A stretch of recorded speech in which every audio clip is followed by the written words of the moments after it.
Após mais de 40 anos em vigor, o Código de Processo Civil brasileiro passa por mudanças e esta semana entra em vigor. São muitas as mudanças que atingem as relações que estão fora de questões penais, tributárias, trabalhistas e eleitorais. Este é o assunto de hoje do quadro Seus Direitos. Depois de muitos debates e muita polêmica, o novo Código de Processo Civil, sancionado pela Presidência da República, entra em vigor esta semana e tem como proposta aumentar e efetivar alguns valores constitucionais relacionados à sociedade. Uma das principais mudanças será o estímulo à transparência e à publicidade dos atos, como a divulgação do inteiro teor das decisões e despachos. Tem mais por aí. Medidas como litígios poderão ser discutidas e solucionadas nas centrais de conciliação. A partir de agora, a contagem de prazos processuais poderá ser de 15 dias para os recursos, exceto os embargos de declaração. As demandas judiciais passam a ser julgadas em ordem cronológica, evitando que determinados processos se arrastem ao longo do tempo. E uma das mais polêmicas: as taxas de condomínio passarão a ter natureza de título executivo extrajudicial, o que torna a sua cobrança pela via judicial muito mais rápida, prevendo até o penhor do imóvel em caso do não pagamento da dívida. Bom, aqui no estúdio, o advogado Pedro Paulo de Medeiros. Olá, tudo bem? Boa tarde. Tudo bem, boa tarde. Primeiro, para a gente deixar claro, quais são as principais, o Código ele rege o quê? Quais são as principais relações que o Código de Processo Civil rege em nosso país? Olha só, nós temos o direito penal, vamos fazer uma coisa muito simples para que as pessoas entendam. Eu tenho o Código Penal, que é aquilo que rege aquilo mais importante que nós temos na sociedade, que as pessoas têm que respeitar, como, por exemplo, integridade física, a vida das pessoas. E se você viola essa regra, você sofre um processo e uma pena. Isso é o direito penal. Como é que eu vou aplicar a lei penal nessa pessoa, o direito penal nessa pessoa? Através de um processo. E qual o processo? O processo penal. Portanto, é a fórmula que eu uso para aplicar o direito penal na pessoa. Bom, e aqui, quando eu trato de direito patrimonial, o direito das pessoas, os direitos pessoais das pessoas, estou falando de patrimônio, falando de mudança de nome, filiação, paternidade, isso é direito o quê? Civil. Aí entra esse aí. Aí entra o direito civil, que é o direito material, são os direitos das pessoas. Tá bom, mas como é que eu vou ao judiciário, ou às vezes em algumas situações até fora do judiciário, como é que eu peço o reconhecimento desse meu direito? Como é que eu vou dizer se é meu direito ou não? Um direito à mudança de nome, um direito à pensão alimentícia, um direito a um patrimônio, quem é que é dono desse lote, quem é que é dono de um carro, quem é que vai pagar uma indenização? Como é que eu aplico o direito civil? Também qual é a ferramenta que eu tenho? O processo civil.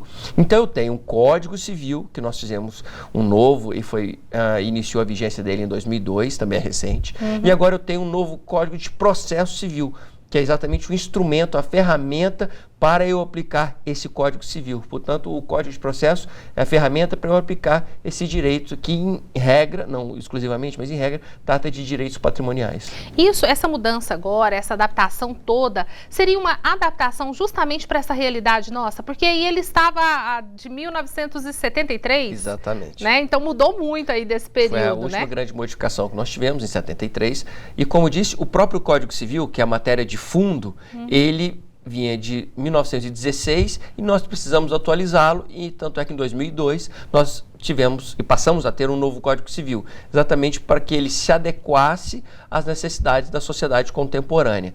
E, igualmente, eu precisei atualizar esse Código de Processo Civil para o que eu tenho hoje, não só de exigência na sociedade contemporânea, mais atual, mas também para absorver as novas tendências de tecnologia, os novos hábitos e como está estabelecido hoje o sistema judiciário brasileiro, não só com juízes, mas também com os advogados e promotores. O sistema hoje é muito diferente, a tecnologia hoje veio, a grande demanda começou a exigir muito do Poder Judiciário, a população brasileira cresceu, a internet fez com que as pessoas tivessem acesso à informação, então as pessoas começaram a ir muito ao Judiciário, então a demanda ficou muito grande e o Judiciário não acompanhou. Então nós tivemos que racionalizar a prestação jurisdicional, ou seja, como é que o judiciário julga, como é que o judiciário decide os conflitos entre as pessoas e às vezes como é que as pessoas podem resolver os seus próprios conflitos. Então o Código de Processo ele se atualizou exatamente para absorver essa necessidade que a sociedade contemporânea demonstrou exigir. São tantas mudanças, né, que a gente viu aí. O que mais, assim, tem como eleger alguns pontos que vão influenciar mais diretamente na vida de cada um de nós? Bem, há vários pontos. Não é totalmente novo o Código de Processo. Há novas numerações, lógico, há mais de 1000 artigos, mas muitas coisas que estão no Código de Processo Civil atual foram repetidas, só mudaram onde eles estão, o número dos artigos. Porque o nosso Código de Processo Civil atual já era muito bom, é muito bom, só que nós estamos atualizando. E uma das novidades que eu posso dizer é que nós teremos uma unificação de prazos. Hoje os prazos serão únicos. Há uma discussão se eu aplicaria esses prazos também na Justiça do Trabalho, porque a Justiça do Trabalho usa muito o Código de Processo Civil, mas me parece que a Justiça do Trabalho continua com os prazos dela, 8 dias em regra, e aqui no Código de Processo Civil os prazos ficam sendo de 15 dias, à exceção dos embargos de declaração. Eu passo a ter um procedimento que é o incidente em que o Tribunal de Justiça, por exemplo, ele começa a ver que há vários processos de um mesmo tema. Por exemplo, a cláusula XYZ de um contrato de seguro é abusiva ou não é? Aí várias pessoas começam a ir ao judiciário questionar essa cláusula. Então, há vários juízes cuidando de processos para decidir a mesma coisa. Então, o próprio tribunal pode dizer, opa, deixa eu decidir esse tema em tese e aí vocês só replicam. Ou seja, ele julga, em tese, 1000, 2000 processos de uma vez, julgando a tese. Então, RDR é um incidente em que você faz demandas repetitivas, não é?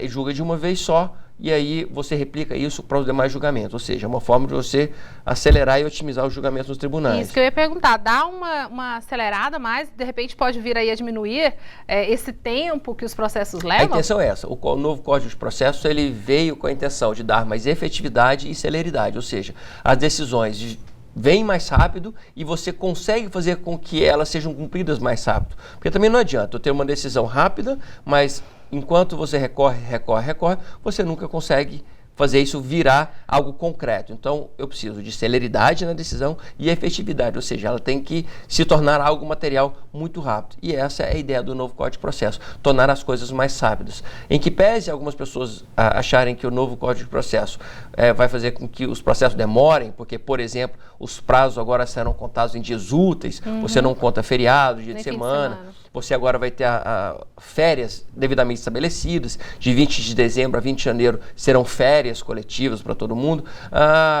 Na verdade, isso não vai atrasar, não. Mas, na verdade, vai dar mais concretude. Você agora pegou coisas que você aplicava no processo por jurisprudência, por entendimentos, por precedentes, e agora elas estão reguladas no Código de Processo. Ok, muito obrigada. Vale lembrar que entra em vigor na próxima sexta-feira. Entra em vigor na próxima sexta-feira, dia 18 de março. Exatamente. Muito obrigada, advogado Pedro Paulo de Medeiros, mais uma vez aqui com a gente. A obrigada. honra é toda nossa.